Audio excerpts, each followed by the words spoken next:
Hello guys, good morning. Isang mapagpalang umaga po sa ating lahat. Kayo po ay nasa munting hardin ni Sir Mia Vlogs. Sumaatin po ang kasaganahan, ang kaswertehan na dulot ng 2024. Pagpasensya nyo po, medyo hindi po magandang aking boses, basag po or garalgal. And for today's update and for today's video ay gusto kong ibahagi yung aking Duranta plant. Ito po yung isa sa mga halaman na considered millionaire's plant. Pagpasensya nyo din po, medyo malakas po ang hangin dito sa aming rooftop. Ito po ang kanyang bulaklak. I-focus po natin guys para makita nyo po ang kanyang kagandahan. Ang kulay po ng bulaklak ng ating Duranta plant po is purple. At sinasabi nila na kapag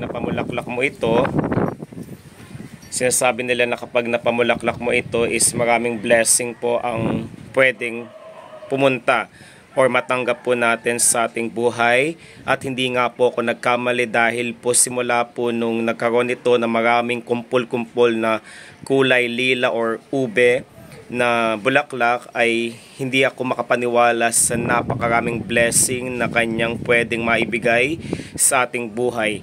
Kumbaga naging magaan, naging maaluwan po ang daloy ng mga biyaya. Yung mga biyaya na matumal po noon ay bigla na lamang po siyang dumating na hindi ko po inaasahan.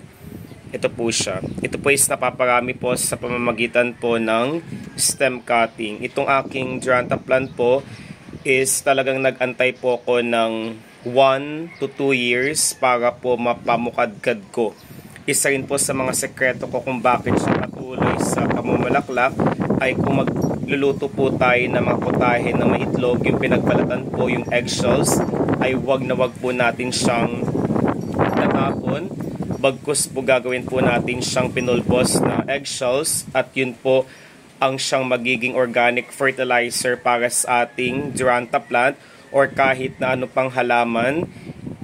Yung pinulbos na eggshells po ay ibubudbud po natin sa tuktok na ibabaw ng lupa. At para mas lalo siyang humikayat ng napakaraming blessing ay wag na wag niyo siyang ilalagay. Ang mga Lucky Feng Shui house plants po ay wag na wag nating ilalagay sa kanlurang bahagi or lokasyon ng ating bahay dahil doon po ang lubugan ng araw at yun po ang sumisimbolo ng hindi magandang kapalaran or oportunidad. See to it na mga halaman po na Vastu, money plant, money house plant at yung tinatawag na Feng Shui house plants ay dapat pong i-locate, i-direct po natin siya doon sa east portion, particularly sa northeast portion ng ating bahay dahil doon po ang tumbukan ng napakaganda at napaka-positibong energy. Ang positive chi of flow of energy ay napakalakas doon po. Para mas lalo pa siyang makapagbigay at makapag-boost ng napakaraming supling anak babies ay ilalagay po natin siya sa isang container na may malawak na espasyo dahil ang Duranta plant po ay gustong-gusto ang lupa na may malawak na espasyo dahil yun po ang nagpropromote ng kanilang pagtangkad at be sure na ang lupa po ay fast draining and absorbing at wag na wag po tayong gagamit ng lupa na hindi madaling nasisipsip ang tubig nito dahil prone po yun sa water stagnant na siyang nagiging dahilan ng mabilisang pagkabulok ng ating Duranta plant. At kapag namatayan po tayo ng mga halaman na considered Vastu, Feng Shui at money house plant ay yun po ay hindi rin po sumisimbolo at nakapagbibigay sa atin ng isang magandang oportunidad dahil sumisimbolo po iyon ng hindi magandang kapalaran sa ating buhay. Ito siya guys.